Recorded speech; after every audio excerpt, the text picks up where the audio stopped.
आज Doubtnut app download करें। Doubtnut पर अपने सभी गणित, रसायन विज्ञान, भौतिक विज्ञान और जीव विज्ञान के डाउट्स का करो सफाया।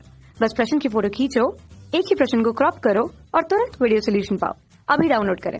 नमस्कार दोस्तों, दिया गया प्रश्न है दौलित्र क्या है? आवश्यक विद्युत आरेख खींचकर समझाइए कि ट्रांजिस्टर का उपयोग दौलित्र की भांति किस तरीके से किया जाता है। तो दोस्तों, दौलित्र क्या होता है? जैसे कि अगर हम लोग साधारण विद्युत चुंबकीय अगर हम लोग प्राप्त करते हैं किससे, अगर किसी एलसी सर्किट से प्राप्त करते हैं विद्युत चुंबकीय तरंगें, तो कैसी प्राप्त होगी? वह ऊर्जा क्षय के कारण कैसी होती है? कुछ इस तरीके से प्राप्त होती है। ठीक है, क्योंकि क्या होगा कि जैसे हम लोग एक बार मतलब मान लीजिए हम लोग कैपेसिटर को चार्ज कर रहे हैं, धनात्मक चार्ज कर रहे हैं, तो यहाँ पर भी क्या है, धन है, ठीक है, और यहाँ पर ऋण आवेशित हो गया है।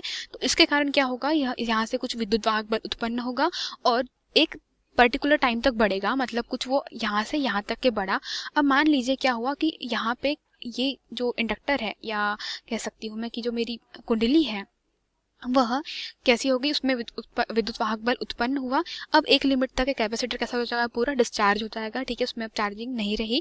तो क्या होगा कि एक पर्टिकुलर पॉइंट तक के वह जाएगा। अब क्या हो जाएगा, कैपेसिटर पे कैसा हो जाएगा, अब कैपेसिटर ऋणात्मक मतलब कैपेसिटर की जो ये वाली प्लेट है वह कैसी हो जाएगी, वह ऋणात्मक आवेश पे आ जाएगी। ठीक है, यह आ जाएगी ऋणात्मक आवेश पे और ये वाली आ जाएगी धनात्मक आवेश पे। तो इसके कारण क्या हो जाएगा, अब यह एक पर्टिकुलर ऋण आवेश तक के जाएगी, मतलब अब ऋणात्मक सिरे तक जाएगी। और इसके कारण क्या होगा कि फिर यह ऋणात्मक हुई, तो अब क्या हो जाएगा, यहाँ पर जो ईएमएफ अर्थात विद्युत वाहक बल उत्पन्न हुआ है उसके कारण क्या होगा, फिर से कैपेसिटर कैसा हो जाएगा, यहाँ पे धन धन धन हो जाएगा और यहाँ पर ऋण, मतलब फिर से यह क्या कर देगा, इसमें इसकी जो ध्रुवता है वो चेंज कर देगा और उसके कारण क्या होगा, फिर से यह चार्ज होगा और फिर से यह डिस्चार्ज होगा। तो इसके कारण क्या होता है, जो ऊर्जा क्षय होता है उसके कारण क्या होता है कि जो हमारे जो आयाम होते हैं वह निश्चित नहीं होते हैं और जो हमें आउटपुट होता है वह कुछ इस तरीके का मिलता है। तो इससे बचने के लिए हम लोग क्या करते हैं, हम लोग दौलित्रों का उपयोग करते हैं, जो क्या करते हैं, हमें एक निश्चित आयाम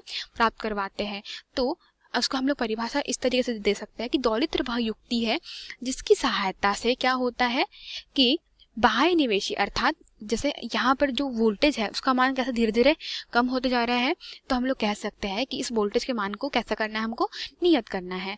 तो इसके लिए हम लोग कह सकते हैं कि नियत मान के लिए हमें बार बार क्या वोल्टेज नहीं लेना पड़ेगा।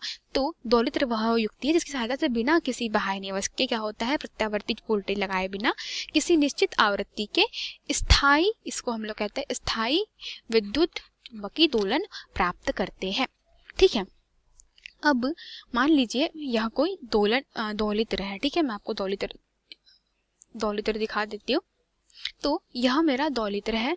ठीक है, तो इस दौलित्र को समझते हैं। तो क्या किया है, यह कॉमन एमिटर अर्थात उभयनिष्ठ उत्सर्जक विधा में है। जैसे कि देख सकते हैं यहाँ पर हमें पता है जब उभयनिष्ठ उत्सर्जक विधा में होता है तो इसको चालू करने के लिए हमें इससे क्या करना होता है, यहाँ पे धन यहाँ पे ऋण, या मान लीजिए धन है ऋण है, तो हमें क्या करना होता है, बेस और एमिटर के बीच में धन तथा ऋण लगाना पड़ता है और यहाँ पर धनात्मक तथा ऋण जैसी। अब क्या करते हैं, इसकी कार्यविधि समझते हैं कि जैसे ही स्विच को हम लोग यहाँ से बंद कर देंगे तो क्या होगा, स्विच बंद करने से यहाँ पर धारा प्रवाहित होगी, तो T2 के कारण क्या हो जाएगा, T1 बंद हो जाएगा। ठीक है, जिसके कारण क्या हो जाएगा, T1 से मतलब T1 और T2 आपस में बंद हो जाएंगे, जिसके कारण क्या होगा, अन्योन्य प्रेरकत्व के द्वारा कुंडली मतलब T1 और T2 दोनों पे कैसा हो जाएगा, विद्युत वाहक बल उत्पन्न हो जाएगा। और यही जो विद्युत वाहक बल है वह क्या करेगा, धारा तथा विद्युत वाहक बल जो है वह धारा के मान में वृद्धि करेगा। अब जैसे ही यह धारा के मान में वृद्धि किया,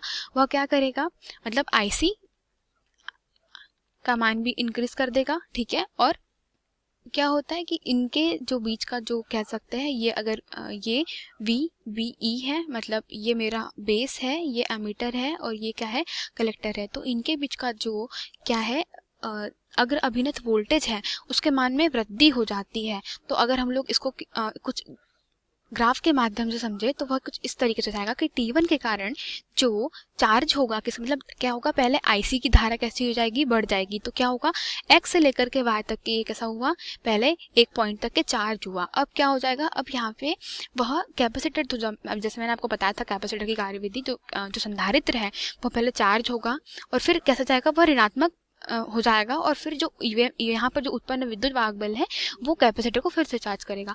तो इसी विधि के ऊपर आधारित क्या होता है कि फिर से यह कैपेसिटर कैसा हो गया, यह वाला मतलब प्लेट मान लीजिए ऋण पे हो गया, यह प्लेट धन पे हो गई।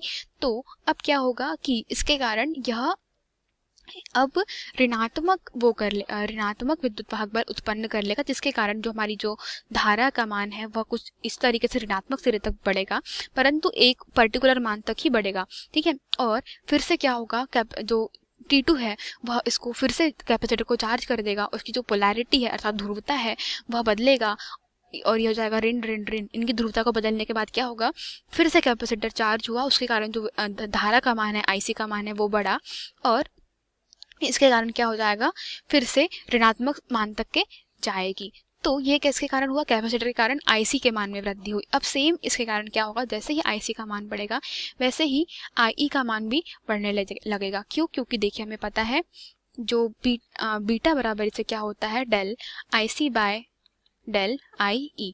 तो डेल IE बीटा बराबर से डेल IC, तो IC का मान बढ़ा मतलब IE का भी मान बढ़ेगा और IE का मान कम हुआ तो IC का भी मान कम होगा। तो इससे हम लोग कह सकते हैं कि धारा का मान कैसा हो रहा है, बढ़ रहा है, घट रहा है, बढ़ रहा है, घट रहा है और हमें कैसे एक नियत दोलन प्राप्त हो रहे हैं। तो हम लोग कह सकते हैं कि दोलित्र का जो ट्रांजिस्टर का उपयोग है दोलित्र भांति किस तरीके से किया जाता है, वह कुछ इसी प्रकार से किया जाता है। तो यही हमारे प्रश्न का उत्तर था दोस्तों, धन्यवाद। कक्षा 6वीं से 12वीं से लेकर नीट, IIT, JEE वो एडवांस के लेवल तक 1 करोड़ से ज्यादा छात्रों का भरोसा। आज ही डाउनलोड करें डाउटनेट ऐप या व्हाट्सएप करें अपने सारे डाउट्स 8400 400 400 पर।